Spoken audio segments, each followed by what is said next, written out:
Hello, it's 10 o'clock. I'm Tina Dahealy. Our top story today. The Russian President Vladimir Putin has blamed what he's described as sloppiness for a major fire at a shopping centre in Siberia in which 64 people, including 41 children, died.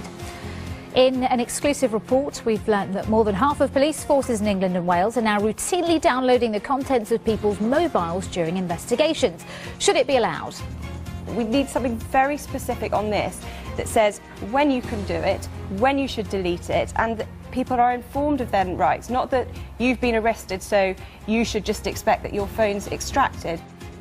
We'll be discussing what should be done and how you can protect your privacy. How will Brexit affect the UK jobs market?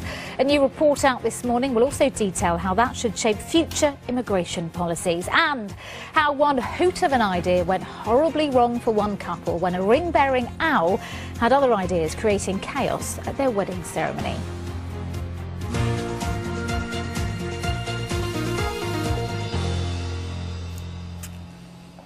Very good morning. It's just gone 10 a.m. Let's go to Ben Brown in the BBC newsroom with a summary of today's news. Morning, Tina. President Putin has said that criminal negligence was responsible for the fire in a Russian shopping centre which killed at least 64 people, including 41 children. A security guard is among 5 people who've been arrested. Investigators say there were serious violations of the mall, including blocked exits and an alarm system which was switched off. 10 people are still listed as missing after the fire on Sunday. Russia says it will retaliate after more than 20 countries joined Britain in expelling diplomats over the Salisbury nerve agent attack. The global response from nations including the United States, Germany and France came after the UK said it was highly likely that Moscow was behind the poisoning of Sergei and Yulia Skripal. The Kremlin has denied responsibility. An interim report into the UK's future migration system says businesses do not seem to be well prepared for tighter market conditions that could be expected after Brexit.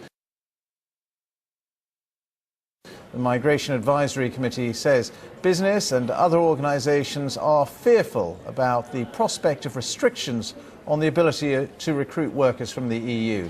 It also says it is not credible for employers to claim that even if they raised wages, they would not attract more UK workers.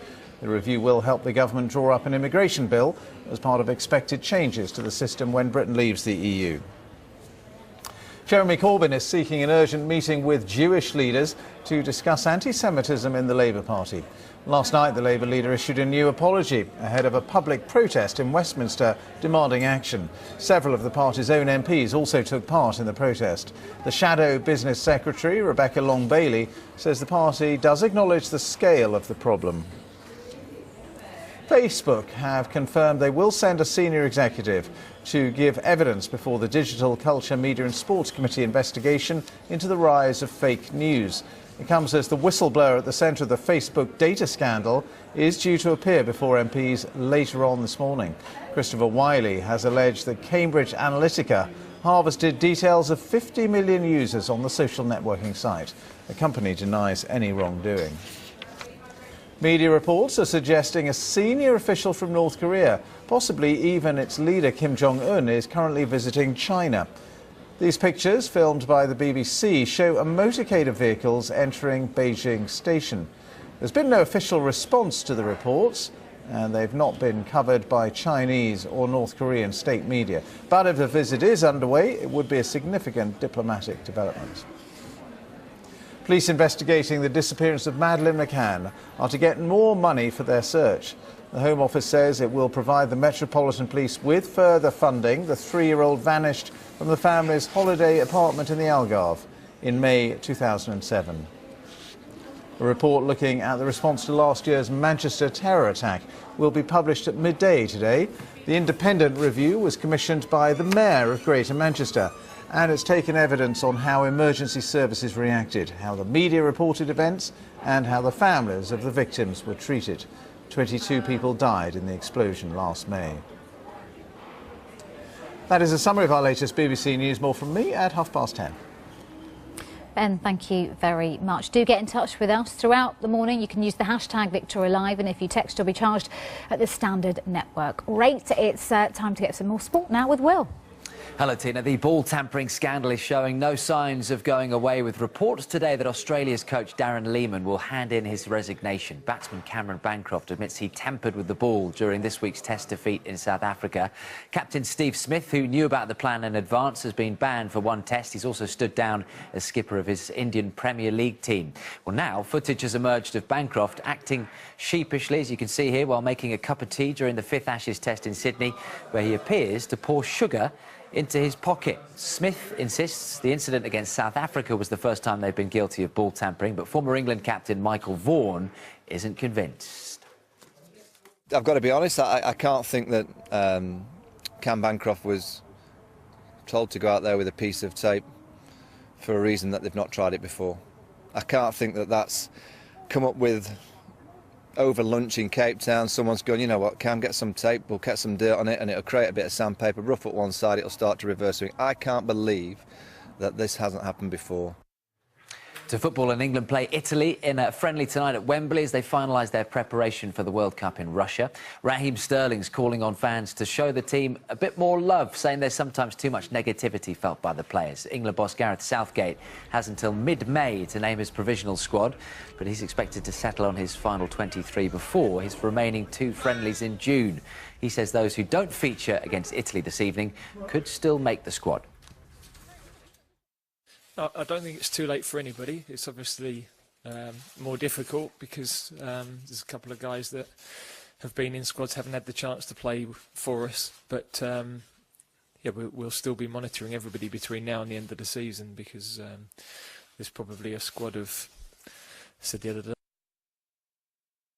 day, 31, 32 players that will be in contention, and none of us know what's going to happen over the next 8 to 10 weeks. Ryan Giggs' winning start as Wales manager has come to an end. After beating China 6-0, they lost 1-0 against Uruguay in the final of the China Cup in Nanning. Edinson Cavani's goal was enough to see them win the friendly competition. Giggs says it was a great learning curve and a great test which he thought his players stood up to.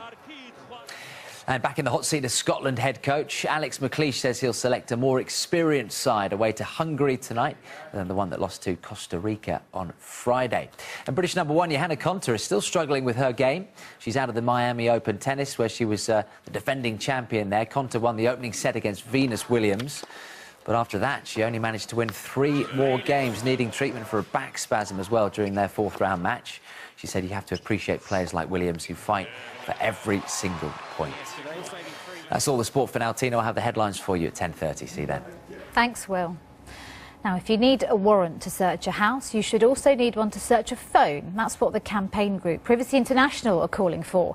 They've told this programme that 26 police forces in England and Wales are now routinely downloading the contents of people's mobile phones during investigations.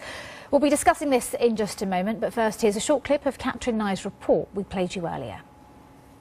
So this is what the police have. So this allows you to essentially take everything off a mobile phone. The campaign group Privacy International did freedom of information requests to all UK police forces to find out how widespread this practice is. Millie Graham-Wood tested one of the machines police are using to see how much information it could get from her phone. This is the front page here, so you can see on this side here,